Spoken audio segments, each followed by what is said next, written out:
1970년대, 80년대 우리나라 대표적인 부흥사 가운데 하늘산 기도원의 이천석 목사님이 계셨습니다. 이분은 6.25 전쟁 때 발목에 총을 맞고 오른쪽 다리를 절단한 상위 용사 출신입니다. 야, 한쪽 다리로 어떻게 살아가나 그냥 죽자 하면서 여러 번 자살을 시도했는데 죽는 것도 마음대로 안 되는 거지요. 그래서 할 수 없이 산다, 악으로 산다, 깡으로 산다, 그러면서 인생을 막 살아가게 돼요. 그는 명동 백곰이라는 별명을 가지고 명동을 중심으로 주먹을 쓰는 일을 했습니다. 그러던 어느 날 한강 백사장에서 천막 부흥회가 열린다는 소식을 듣게 됩니다. 아니, 어떤 놈이 나에게 신고도 하지 않고 내 구역에서 부흥회를 열어? 이거 안 되겠구만 하면서 부하들을 데리고 부흥회 장소로 갑니다. 부하들을 곳곳에 배치해 놓고 이제 신호만 보내면 부하들이 막 일어나서 천막을 부수고 부흥회를 방해하려고 했습니다. 그래서 대기하고 있었는데 부흥 강사 목사님의 설교를 가만히 들어보니 그에게 성령님의 큰 감동이 임하게 됩니다. 성령께서 강하게 역사하시니까 오히려 은혜를 받고 말씀 가운데 큰 찔림을 경험하게 돼요. 아, 내가 하나님 앞에 큰 죄인이구나, 이 사실을 깨닫게 됩니다. 그래서 부흥회가 끝날 때까지 얌전히 앉아서 말씀을 듣고 은혜를 받고 예수님을 믿기로 결심을 하게 됩니다. 그 이후에 아내의 간곡한 부탁으로 기도원에 올라갔다가 마침내 성령님의 불을 받게 되지요. 1959년 10월 24일 삼각산 기도원에 올라갔는데 기도하던 중에 천장을 쳐다봅니다. 갑자기 하늘에서 불덩어리가 그의 머리 위에 쏟아지는 환상을 보게 돼요. 그 순간 온몸이 타버릴 것 같고 뜨거웠고 머리가 아찔해지기 시작합니다.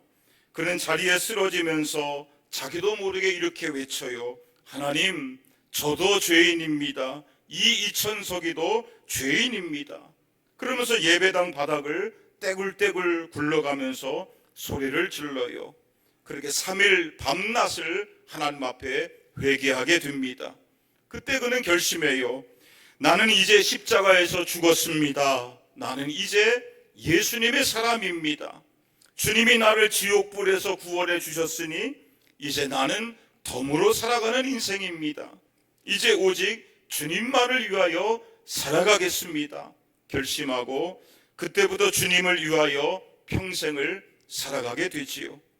이천석 목사님과 관련된 이야기가 너무나도 많이 있지만 그 중에 하나가 차범근 감독의 이야기지요. 차범근 감독이 젊은 시절, 선수 시절에 무릎 연골 파열로 더 이상 축구를 할 수가 없게 되었습니다. 그때 지푸라기라도 잡는 심정으로 기도원에 올라가서 간절히 하나님 앞에 기도하는데 이천석 목사님에게 안수 기도를 받게 돼요. 그런데 놀라운 사실은 그 자리에서 그의 무릎의 그 고통이 깨끗하게 사라지게 되고 질병이 치유되는 역사가 일어나게 됩니다.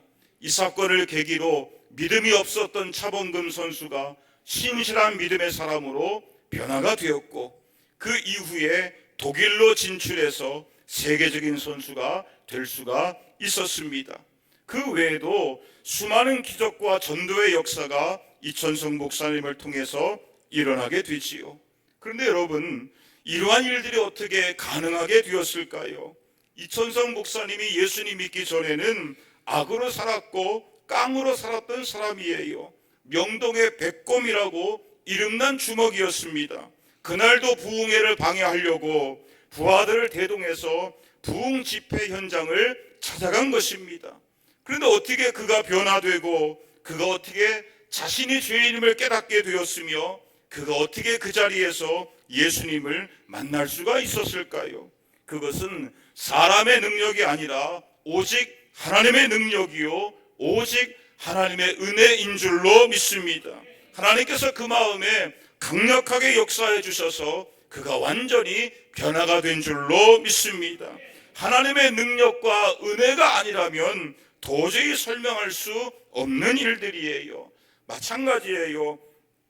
저와 여러분이 예수님 믿게 된 것도 오직 하나님의 능력이요 오직 하나님의 은혜인 줄로 믿습니다.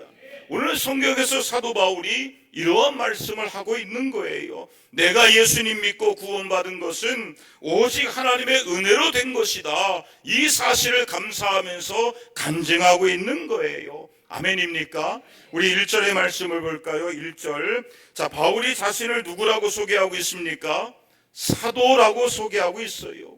왜 바울이 자신을 사도라고 소개하고 있을까요?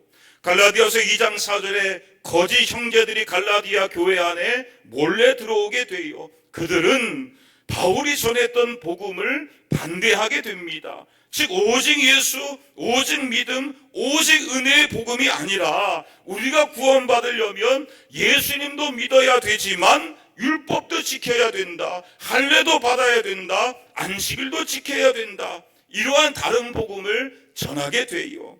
예수님 플러스 나의 노력, 예수님 플러스 나의 행위, 그래야 구원받을 수 있다. 그렇게 주장하기 시작합니다. 그런데 이것은 사도 바울이 전했던 은혜의 복음과는 정반대의 이야기예요. 그러다 보니까 이 거짓 형제들이 사용했던 것이 무엇입니까? 사도 바울의 영적인 권위를 흔들어대는 거예요. 바울은 예수님의 12제자가 아니다. 바울은 사도가 아니다. 그러니 바울이 전한 복음은 사도들이 전한 것과 다른 것이다. 그러므로 바울이 전한 복음을 믿지 말아라. 거짓 형제들이 이렇게 주장함으로 바울의 권위를 흔들어서 바울이 전했던 복음을 부정하게 만들려고 했던 것입니다. 근데 바울이 이러한 주장에 대하여 어떻게 반응합니까? 자신의 사도의 직분과 그리고 가르침에 대하여 변호하는 이야기를 하고 있는 거예요. 1절의 말씀을 볼까요? 바울은 자신이 사도가 된 것이 사람에게서 난 것이 아니라 그래요. 오직 예수 그리스도와 하나님께서 나를 사도로 세워주셨다. 그렇게 변호하고 있습니다. 그리고 11절과 12절에 바울이 또 무슨 이야기를 합니까? 우리 11절과 12절 말씀을 다 같이 읽겠습니다. 시작. 형제들아, 내가 너희에게 알게 하노니 내가 전한 복음은 사람의 뜻을 따라 된 것이 아니니라. 이는 내가 사람에게서 받은 것도 아니요 배운 것도 아니요 오직 예수 그리스도의 계시로 말미암은 것이라. 여러분 따라해 볼까요? 오직 예수 그리스도의 계시로 말미암은 것이라. 바울이 전하는 복음을 누구에게 받았다는 거예요? 오직 예수님께 받은 거예요. 계시의 말씀으로 받은 거예요. 예수님께서 직접 가르쳐 주셨다는 거예요. 그렇다면 바울의 사도의 직분 그리고 그가 전했던 복음이 예수님께로 왔다는 증거, 그 분명한 증거가 무엇입니까? 바울의 변화됨의 역사입니다. 복음 때문에 변화된 바울의 삶이 그가 예수님께로부터 복음을 받았다는 분명한 증거이고 또한 사도의 직분을 받았다는 분명한 증거가 되는 것입니다. 그러면 그가 예수님 만나기 전의 모습은 어떤 모습이에요? 13절과 14절 말씀을 볼까요? 우리 다 같이 읽겠습니다. 시작. 내가 이전에 유대교회에 있을 때에 행한 일을 너희가 들었거니와 하나님의 교회를 심히 박해하여 멸하고 내가 내 동족 중 여러 연갑자보다 유대교를 지나치게 믿어 내 조상의 전통에 대하여 더욱 열심히 있었으나. 바울이 예수님 믿기 전에 두 가지 열심이 있었어요. 무엇입니까? 첫째로 하나님의 교회를 박해하는 데 열심이 있었고, 둘째로 유대교의 전통을 따라서 지나친 열심을 가지고 있었습니다. 사실 바울은 지금 갈라디아 교회에 들어와서 율법을 지켜야 한다고 주장하는 유대주의자들보다 더 열심히 유대교의 전통을 따랐던 사람이었어요. 근데 그 바울이 어떻게 변화가 되었습니까? 교회를 심히 박해하던 사람이 이제는 반대로 교회를 세우는 사람이 되었다는 거예요. 또한 유대교의 전통을 열심히 따랐던 사람이 이제는 반대로 은혜의 복음을 전하고 있다는 거예요. 참으로 놀라운 변화입니다. 여러분, 이러한 변화가 어떻게 가능합니까? 사도행전 9장에 보니까 바울이 예수님 믿는 사람을 잡아서 감옥에 가두려고 다메섹으로 가고 있었어요. 근데 중간에 누구를 만나게 돼요? 사도행전 9장 3절에 갑자기 하늘에서 밝은 빛이 비추더니 소리가 들려와요. 사울아 사울아 내가 어찌하여 나를 박해하느냐. 바울이 깜짝 놀라서 물어요. 주여 누구십니까? 나는 내가 박해하는 예수니라. 그 말씀 앞에 바울은 한순간에 무너지게 돼요. 내가 지금까지 하나님을 위하여 산다 그렇게 노력했지만, 그래서 교회를 박해하고 예수님 믿는 사람들을 잡아다가 감옥에 가두었는데, 사실은 그 예수님이 살아계신 것이고 그 예수님이 하나님의 아들이셨구나, 내가 참으로 잘못했구나, 내가 큰 죄인이구나, 이 사실을 깨닫게 돼요. 그래서 바울은 완전히 변화가 됩니다. 사도행전 9장 15절에 그때 주님이 바울에게 주신 사명이 무엇입니까? 예수님의 이름을 이방인과 임금들과 이스라엘 자손들에게 전하기 위하여 주님이 택하신 그릇이었다는 거예요. 그렇게 바울이 부활하신 예수님을 만나고 나서 변화가 됩니다. 또한 복음을 전하는 사도로서 부르심을 받게 됩니다. 그럼 바울은 이러한 변화와 부르심을 어떻게 설명하고 있을까요? 15절과 16절 말씀을 보겠습니다. 우리 다 같이 읽겠습니다. 시작. 그러나 내 어머니의 태로부터 나를 작정하시고 나를 부르십니다. 그를 이방에 전하기 위하여 그를 내 속에 나타내시기를 기뻐하셨을 때에 내가 곧 혈육과 의논하지 아니하고. 바울은 자신의 부르심을 세 단어로 설명하고 있어요. 택정하시고 부르시고 나타내셨다. 즉 하나님께서 나를 내가 태어나기도 이전에 어머니의 태중에서 나를 선택해 주셨다는 거예요. 그리고 하나님께서 나를 구원의 자리로 불러주셨다는 거예요.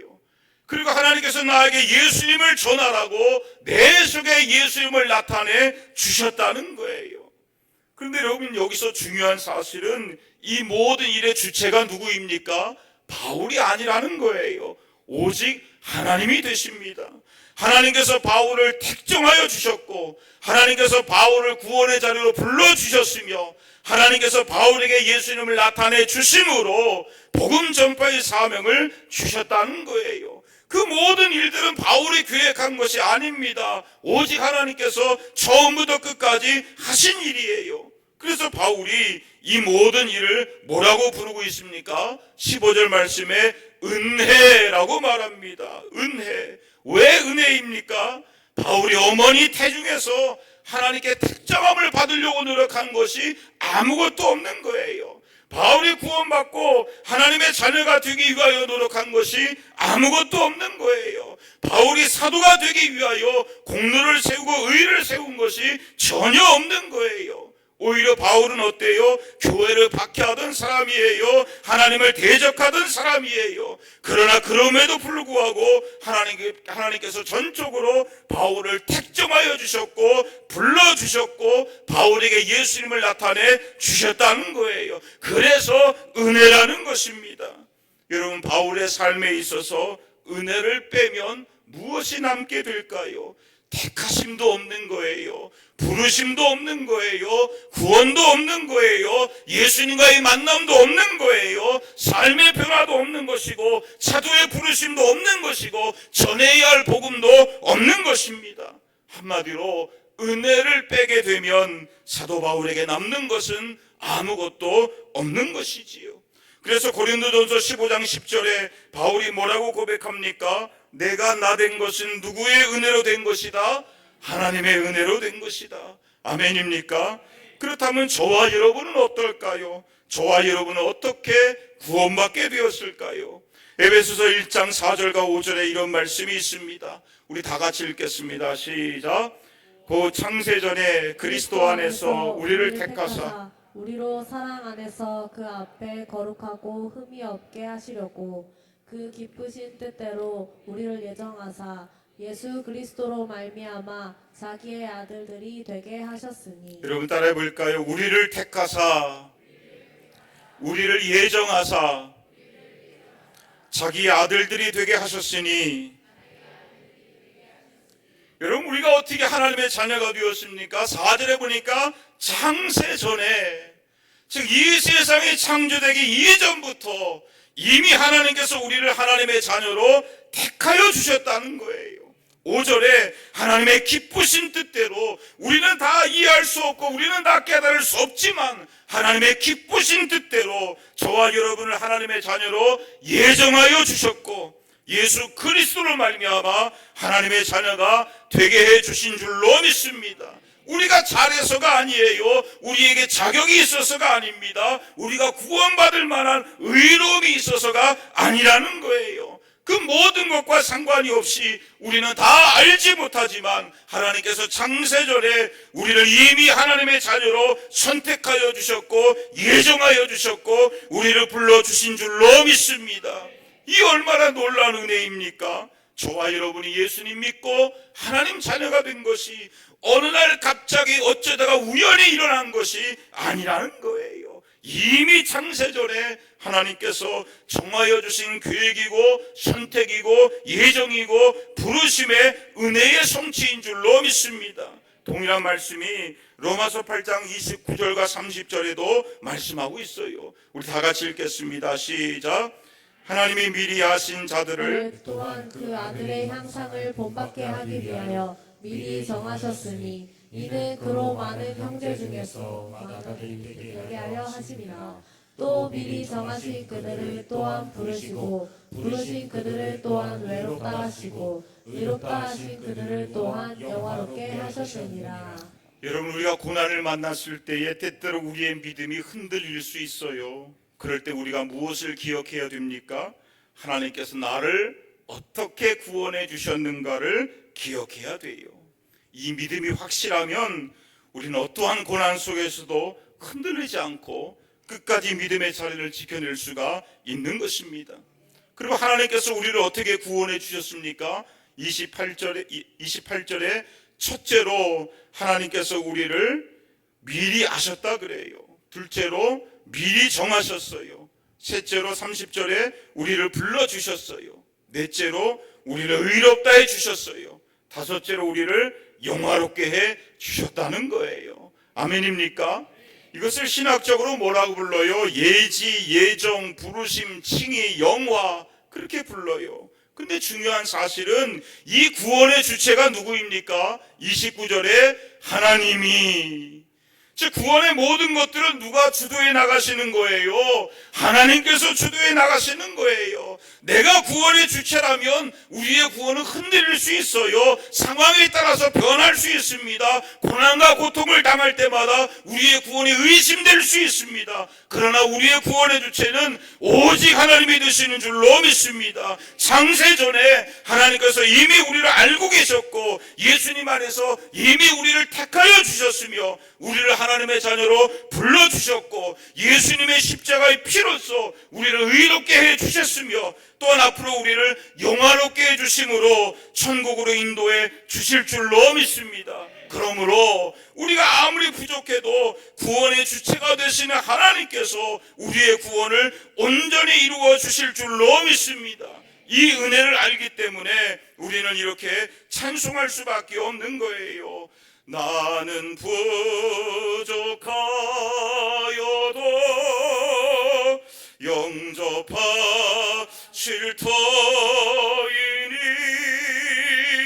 영광 나라 계신 임금 우리 구주의 주라.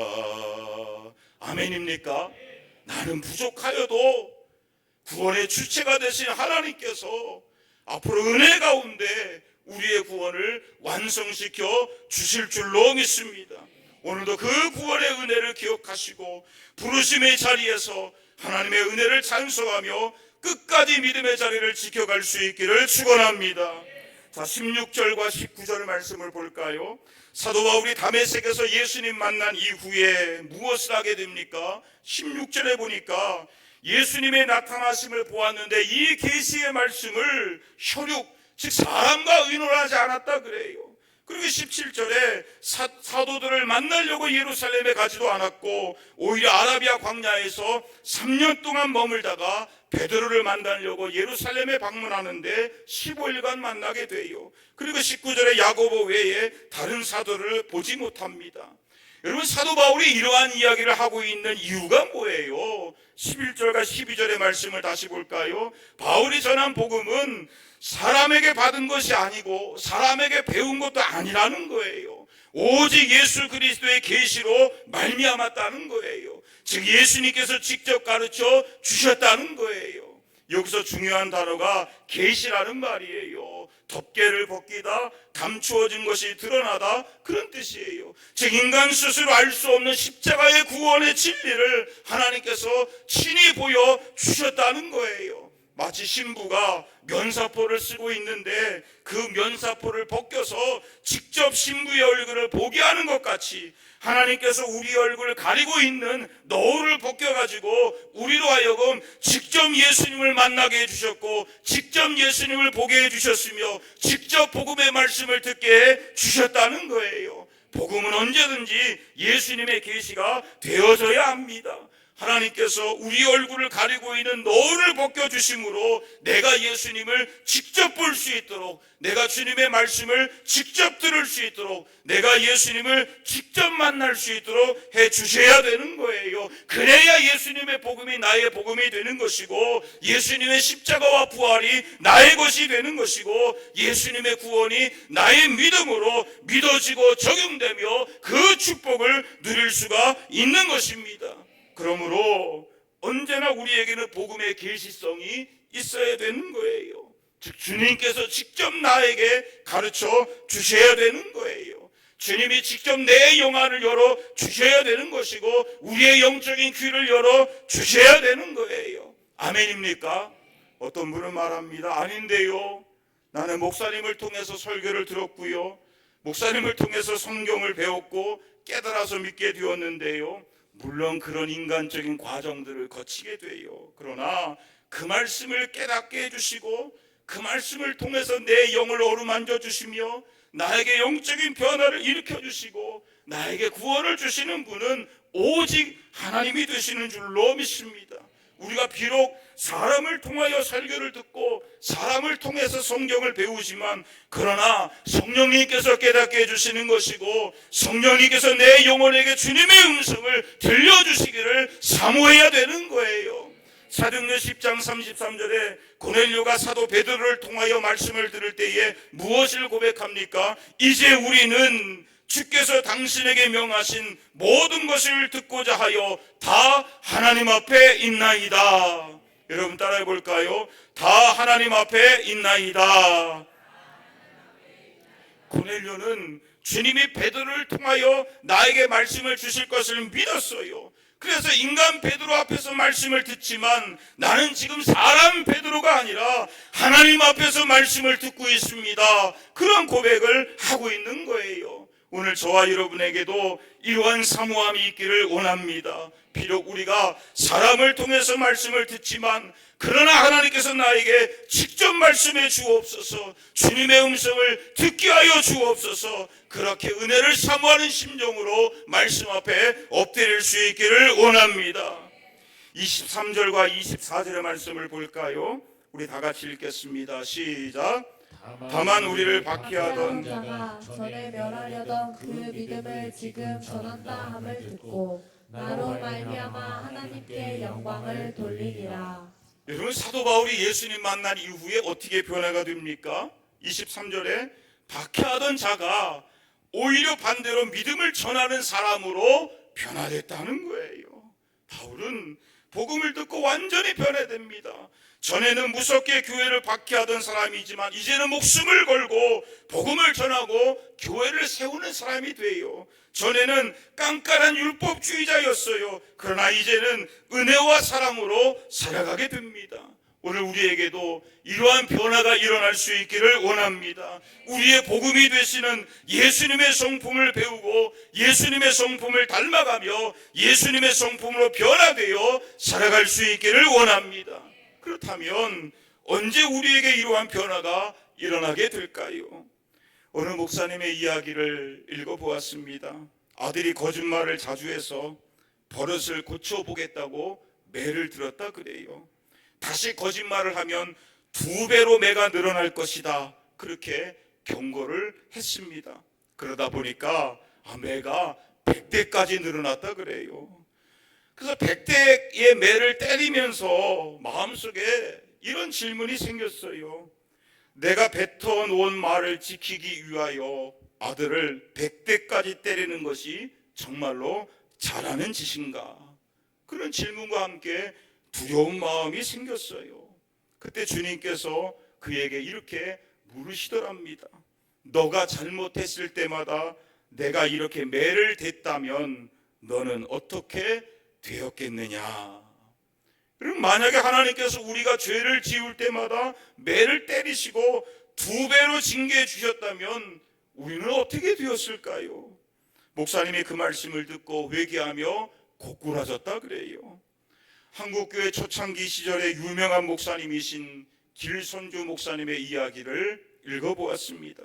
둘째 아들이 술주정뱅이요 소문난 망나니였습니다.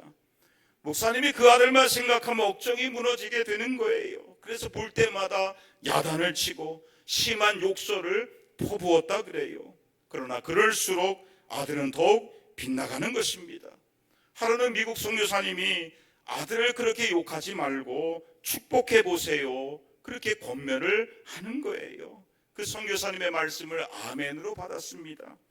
그래서 아들을 향한 안타까움과 인간적인 노여움을 그 아들에게 쏟아붓는 것이 아니라 이제는 십자가에 못 박기 시작해요. 그리고 아들을 주님께 맡기며 100일 작정 기도를 시작하는데 새벽마다 눈물로 기도하고 그 아들을 축복하는 기도를 합니다. 이제는 인간 아버지의 눈이 아니라 예수님의 눈으로 아들을 보기를 간절히 소원해요. 그렇게 예수님의 눈으로 아들을 보니까 지금은 비록 술주정뱅이의 모습이지만 분명히 하나님의 축복된 아들임이 믿어지는 것입니다. 그리고 이 아들을 향하신 하나님의 놀라운 계획이 있음이 믿어지는 거예요. 그래서 그 믿음을 가지고 아들을 향하여 축복하는 그런 말들을 선포하기 시작합니다. 이제는 아들을 볼 때마다 예전처럼 야단치고 욕설을 퍼붓는 것이 아니라 주님의 마음으로 용납해주고 기다려주기 시작해요. 그렇게 100일의 작정 기도가 끝나고 다음날 새벽 기도의 시간이 되었습니다. 아들이 술에 잔뜩 취해서 교회에 들어왔어요. 그리고 예배당에 주저앉아서 대성통곡을 하기 시작합니다. 그날 이후 그 아들은 완전히 변화가 됩니다. 아들이 변화가 되어서 평양에서 독립운동을 이끌다가 감옥에 갇히기도 했고 또 나중에 목회자가 되어서 하나님 앞에 귀하게 쓰임받기도 했습니다. 여러분, 길선주 목사님의 아들이 어떻게 변화될 수가 있었을까요? 아버지의 눈물의 기도가 그 마음을 울렸던 것이고 그 가운데 하나님의 은혜가 임하게 된 줄로 믿습니다. 매를 맞는다고 해서 변화되는 것이 아니에요. 욕을 듣는다고 해서 사람이 바뀌는 것도 아닙니다. 하나님의 은혜가 깨달아지고 믿어질 때에 변화의 역사가 일어나게 되는 거예요. 오늘 성경의 사도 바울은 어떤 사람입니까? 은혜를 빼면 아무것도 남지 않는 사람이에요. 은혜를 빼면 하나님의 택하심도 없고, 은혜를 빼면 하나님의 부르심도 없고, 은혜를 빼면 부활하신 예수님과의 만남도 없고, 은혜를 빼면 구원도 없고 변화도 없고 또 전해야 할 복음도 없으며 사도의 사명도 없는 거지요. 그는 오직 하나님의 은혜로 부르심을 입은 사람이요 은혜로 설명되는 사람입니다. 저와 여러분도 마찬가지예요. 하나님의 은혜가 아니라면 저와 여러분에게도 하나님의 부르심도 없고 구원도 없으며 복음도 없고 천국도 없는 것이고 우리는 하나님 앞에서 아무것도 아닌 존재가 되는 것이지요.